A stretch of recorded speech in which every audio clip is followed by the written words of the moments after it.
Hey everybody, this is Mike. This is actually my very first time just doing one of these like live impromptu kind of sessions where I just sit here and BS to the group of you about a game.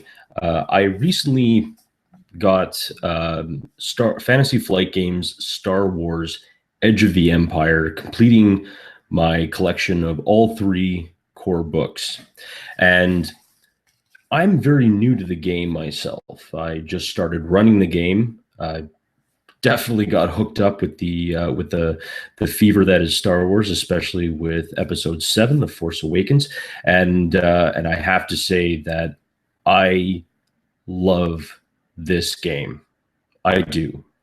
I'm not going to say that it's better or worse than any other system or anything to that effect, because in my mind, every system has its flaws and its benefits.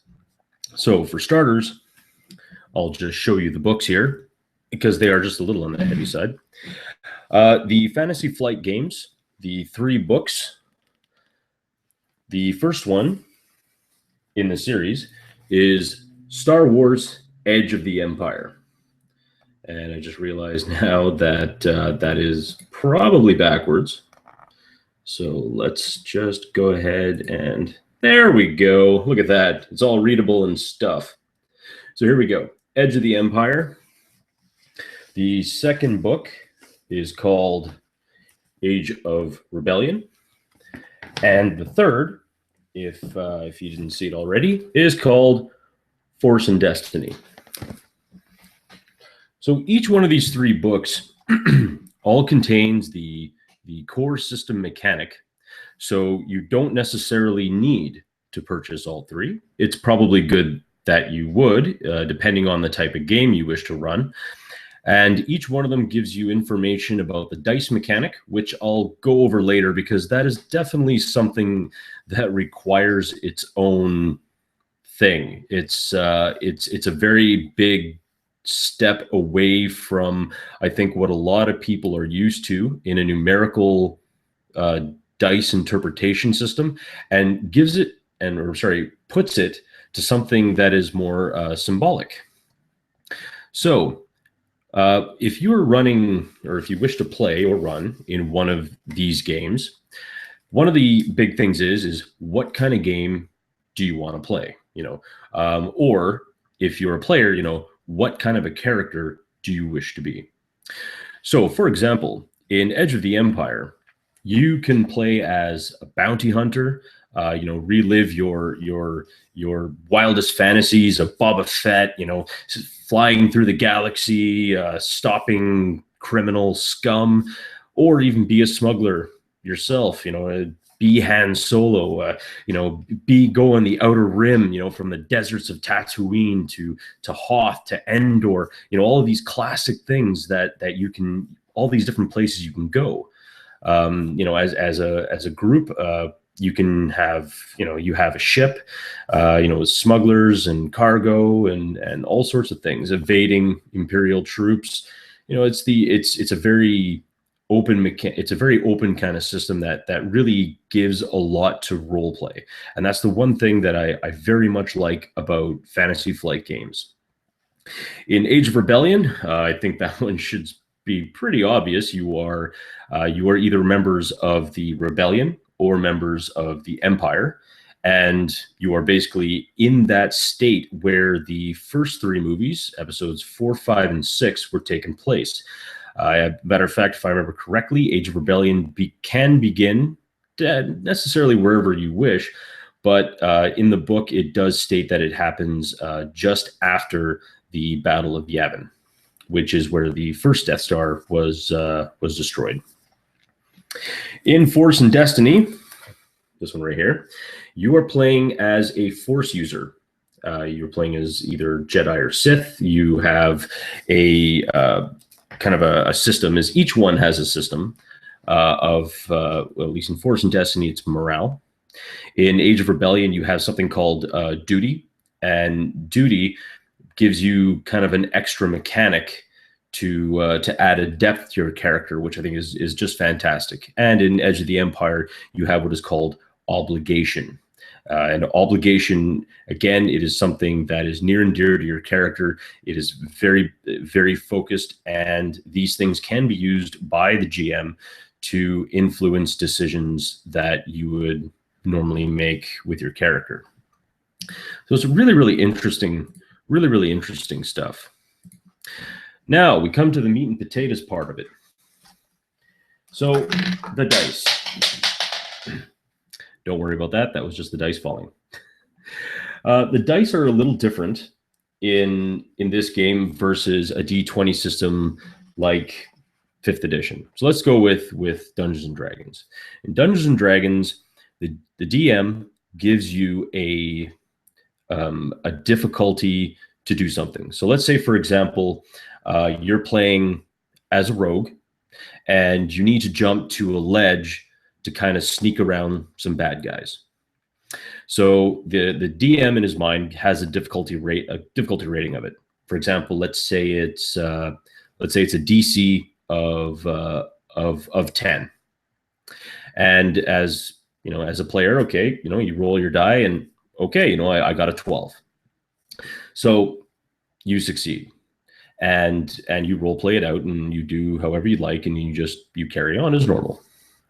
Now in Star Wars, or at least the Fantasy Flight game Star Wars, how this works is the DM will give you a difficulty, and it's based from 0, which is a simple, you know, anyone can do it, but just in case something happens, let's roll for it anyway, up into, I believe it's daunting, or, you know, which is pretty much your DC 30, almost impossible, you know, the stuff that legends and heroes are made, you know, that really incredible lucky shot to hit. On your character, you will have skills in certain aspects. In this, for example, the ledge, your character would be it would be like coordination, which is very similar again in a D20 system like D&D. It would be your dexterity. So let's say, for example, your character in this Fantasy Flight game Star Wars has a coordination. You're very coordinated. You are an agile cat. You know, you have the ability to you know, duck and weave, no problem. So let's say you have, for example, you know, and again, we're using different types of dice, which I'm going to show you right now, as I'm very lucky to have gotten a set of actual dice. You will basically roll a D8. This is basically your basic skill dice. And each one of these things has different symbols on them. And we'll go over that as I have a die. There's a die roller app on Google Hangouts, which is just phenomenal. When you have several of these as your basic skills, you will have a proficiency, which would be a yellow, which is basically a green on steroids. So this gives you things that give you all sorts of like amazing abilities, and can really add a ton of bonuses to it. So your character is about to jump, evading an Imperial patrol. You have 2 proficiency dice, and you have 1 of the greens. And let's say that the difficulty rating is a 3. So you would roll the dice. Now, from down here, in the bottom right corner, you can see exactly what has happened here. Now, each symbol has a meaning. For example, at the very bottom right, that upside down triangle is a failure, which means the character stumbles. However, to the left of it, this symbol here is an advantage. So even though my character didn't make it, you know, maybe he jumped the ledge, and he just grabbed on, but he slipped, and so he's just holding on by his hands right now. But as an advantage, as he stumbled, he kicked a rock, bounced off, and maybe drew these Imperial soldiers' attentions elsewhere. So, although I didn't make it, at least I have an advantage. I have a good foothold. I can, add more dice to it. I can, create an advantage where my character can maybe succeed the next time, or I can, I can do more. I can get more. I can, definitely give it a bonus. Now there are many different ways you can interpret it.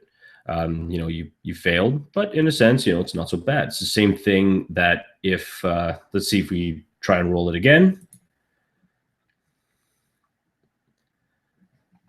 Oh, that was my mistake. So again, the die roller app does have its own little foibles. So basically, the whole system is based upon symbols. You have successes, you have failures, you have triumphs and despairs, and these things are basically like rolling a natural 1 or a natural 20. And you'll have to excuse me because I just, to me, it makes it easier for me to interpret these type of mechanics based off of a D20 system. Now, like another game like Fate also uses symbols to record successes or failures, and is a fantastic system. What I like about this game, the Fantasy Flight series, is that it gives you that ability to just kind of, to basically instead of just mechanically, roll for this, I succeeded, okay, and then you just carry on. This way, you get to weave into the story, and you get to weave more interesting aspects of your character. Your character doesn't just succeed or fail. Your character does a lot more different things, and a lot more, the character wraps itself and really weaves itself into the story. Whereas in a game that's a bit more numerical, I find that sometimes it's just you either pass or you fail. Not to say that that's necessarily a bad thing, but maybe in this sense, it'll give you kind of a more interesting way to look at dice. I was even thinking of taking this type of mechanic and then transferring it over to D&D. So, for example, a DC 15 check. Okay, well, I rolled a 17. Well, I just made it, so why don't I role play it out that way? So that is one thing I really like about the Fantasy Flight series. For starters, it opens up a whole new way of looking into how to role play that role, and just how to kind of really weave your character into a scene that just opens up the possibilities to get a very good role playing aspect to it, and just you get more invested, and I feel more invested, and I think that's something that's really fantastic, and I absolutely would highly recommend for anyone that wants to get into something that where there's a little bit less numerical, a little bit less crunch, and a little bit more of just getting involved in the story, getting lost in the beauty and the cinematic of the Star Wars universe, and just going in and just give it a shot. I really highly suggest it. Also, if you're very interested in the Fantasy Flight game Star Wars, I'd also suggest having a look at the Tides of Change role-playing club on Facebook. I really suggest doing that. It is run by a phenomenal individual who has put so much time and dedication into making it a great club. Really suggest checking that out. The Tides of Change is also on YouTube, so I'd also suggest checking out their channels. And as far as that, you got no excuse to check this out or not to check this out. You really should. It's a great system. It's a great universe. It's just phenomenal collaborative storytelling in probably one of the best universes that I have had the pleasure of being a part of. So Honestly, you got no excuse not to try it. You got no excuse not to at least give it a whirl. Jump on in and just have a great time. So until that, this is Mike the Piper signing off.